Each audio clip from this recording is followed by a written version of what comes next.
I'm not even gonna lie, man. I'm not even gonna lie. I feel really bad for the Browns, bro. Like, I feel really bad for Cleveland. A wise man once said, the Browns is the Browns, but every team's got to have their glory at some point, I think.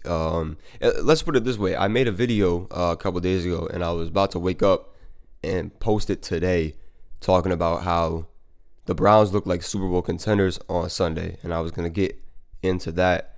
And then I wake up to the news that Deshaun Watson is out for the season. That is devastating for Cleveland because the whole thing about that video, like we knew about their defense. Their O-line has been dealing with injuries and whatnot, working on meshing, but it's still, they can run the ball. Still, they have a big O-line, physical O-line. They're a physical football team, but what made them beat Baltimore last Sunday was Deshaun looking like Deshaun, the Deshaun we knew for the second half. And it's what separates Deshaun and other quote-unquote elite quarterbacks from, the backups and the system guys, is their ability to extend plays and create when all hell breaks loose. And what Deshaun was doing, like Baltimore was getting to him even in the second half when they couldn't stop him.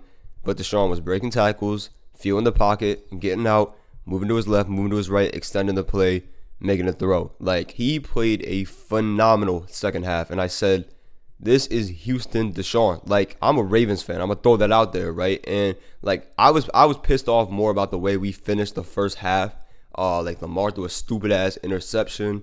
And then we had a shitty play calling on like 2nd and 4 in their territory that basically knocked us out of field goal range.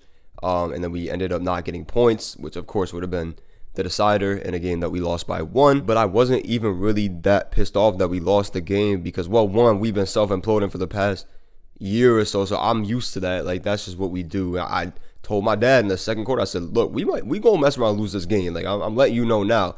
But also, especially in the second half, like, it said more about Cleveland than us because, yes, our defense couldn't stop a damn thing. We've had a phenomenal defense all year, but it wasn't like the looks were any different. Yeah, we could have tackled better, and I would love to tackle better, but it was also just Deshaun making plays. Like I said, like, he was getting out the pocket when he needed to, and they were drawing it up. They were getting the Njoku involved underneath, taking their yards where they came and just methodically driving down the field. And what I see in an offense like that, and of course we know how good their defense was, like, that type of offense is January offense. Like, we know they can run the ball, they can play power football, play big, right? And they just had like the necessary 1-2 combo of Coop and Njoku, and then speed guys like Elijah Moore on the outside give you 1 or 2 more looks. And then of course, like I said, just the dynamic of Deshaun, right? His feel for the pocket, just to extend plays, right? His strength to break out of sacks, like those are the things that made Deshaun. He's an athlete, man. And to me, that was like basically the first full game I saw of Deshaun in a Browns uniform where I was like, that's vintage, that's Houston Deshaun. Like, obviously, he makes plays here and there, shows flashes, right, of his old self. I think it was just more of a rhythmic thing. And even then, there was inconsistencies, obviously, with the way that he started the game, right? The first quarter was a rough one for Deshaun, really the whole first half. But he had a perfect second half, man. And so it's really sad that after arguably his most, like, respectable win in the Cleveland Browns uniform, you could debate that. But I would say so, against a good team, and the way he did it, the comeback fashion, and the perfect second half he had. It's just, I feel for the guy, well, there's certain morals that I can't get behind with Deshaun. And, yeah, but I feel for the guy, just all what he's been through and whatnot, just trying to get back on the football field playing consistently. And now here he is undergoing season-ending surgery. That's sad, man. Baltimore's offensive inconsistency in the second half is a little concerning, but there's a couple things to point to. Obviously, Lamar's got to take care of the ball. The tip interception is just one of those things where it's like, damn, like, you just wish it didn't happen, but it's like, and you can't point to anybody else but Lamar, but it's just like, damn, is the only reaction I had to that. But he threw a one of the worst interceptions I've ever seen him throw in the first half. But a lot of it, to me, was play calling, because here's the thing, like, I didn't expect the guy to light up Cleveland's defense. That's a great defense. You know what I mean?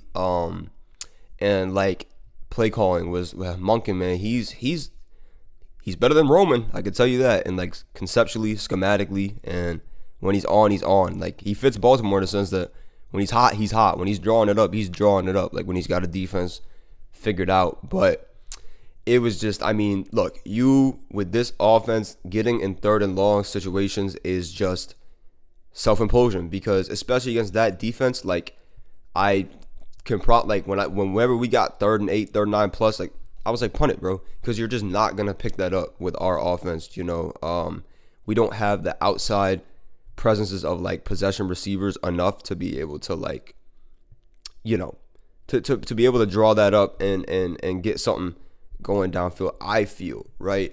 And, you know, like Cleveland's coming. Like they're going to get to the quarterback. And so Lamar's either got to try and tuck it and run it, or he's going to get sacked, right? Or he's going to throw a bad pick, right? Or just an errant throw. And so it's just tough. Like when you make an unpredictable offense predictable, like when it's your whole identity of like run pass, play action, you know, you got to get yourself, do whatever you can to get yourself short yardage situations, no matter what down it is. Too many times I saw we got like 2nd and 8, 2nd and 7, right? And they're like trying to do too much, trying to draw some bullshit up, right? And it's like, if you just, you know, get something going underneath on that down to ensure you're going to get, you know, 3rd and 4, 3rd and 3 at the least, just to keep the playbook open, like now you're in, that's Ravens territory, because there's a million bajillion things we can do, right? You know, you can hand it off there. Lamar can keep it, right? You can do a read option, do a RPO, right? Play action. You can put him under center, right? Show the handoff, and then he could do an end around to the left, or he can drop back to pass in a play action. Put Ricard in the flat, right? Show run block, and then he slips out. That's an easy pickup first down. Like that's where the Ravens offense becomes the Ravens offense. Is that because, you know, we're so good usually at running the ball and taking the underneath stuff, you know, it's so hard to stop us because we're always going to get those 3rd and short, and that's what we're looking for. The biggest long-term concern with this offense, though, right now is the lack of the deep ball, right? Because if you look at Lamar as a passer throughout his career, the one throw I think he's been consistent with, aside from like over the middle to Mark Andrews and stuff like that, you know, he loves the middle of the field. Over the top balls, that was his bread and butter in 2019 to 2021 up until, you know, he lost Hollywood, right? And whether he's like failed to adjust to the speed of the guys he's throwing to, these last 2 years he's been overthrowing deep balls, right? And so he missed one. Keaton Mitchell dropped an over the top one. It was pretty well defended, but it went right through his hands. He missed one to Zay over the top, and that is an aspect of this offense that, like, with the running style, like, we got to be vertical when we throw the ball at some point. And that's the one thing with Zay Flowers that I want to see more of, right? Is, like, that's where we miss Marquise Hollywood, because he was just such a straight vertical threat that it was like, him and Lamar were, you know, they had a lot of chemistry on those over-the-top balls, right? And Zay is, I think, a more well-rounded receiver overall. Better hands, better route runner, better after, you know, run after catch, rather. And that's great and all, but especially with this offense, right? Like, you want it, when we do throw the ball, it's big plays. A reason that, you know, like Lamar's always, you know, top of the league in yards per completion, because it's like he only throws the ball 20 times a game. So when he does, a lot of times we're pushing it down the field. It's play action, right? And he likes to throw to speed guys, you know. He's not like a slinger to possession receivers like Odell, although shout out Odell for that touchdown. That was huge in that moment. Shout out Odell, man. That was big. Even though we lost the game, I mean, he came up massive for us in that on that 3rd and short with that slant route, taking that to the house. But yeah, man, that's the biggest concern I have. And Lamar said he was pissed off about it, which makes me hope, like, hey, man, fix it, you know, because, like I said, that's been the ball that he's been he's thrown the best to me in his career. Watching just about, I don't think I've missed a Lamar Jackson start. And his deep ball has been his best throw. And so it sucks these last 2 years that he's been missing on him a little bit. And he's connected on a couple of them. But this year, like, other than Cincinnati, you know, he had that really nice one to Zay and the one to Nelson over the top. Like, hasn't really been an aspect of the offense. And like I said, for Baltimore, that's important. So, but let me stop talking about that bum ass team. See how they do against Cincinnati tomorrow. I feel for Cleveland, you know, I really do, like I said, and it sucks just because they're a power football team. They're physical on both sides of the ball, and like I said, that would be something really good to carry into January. And now they have to do it with a backup quarterback. You never know though. Like it's still a good enough roster with the ability to run the ball, and I think PJ Walker is serviceable enough to where you never know. Like, I can still see them in the playoffs. I gotta look at their schedule to be honest, but like I would envision them to take that win even without Deshaun as a little bit of momentum.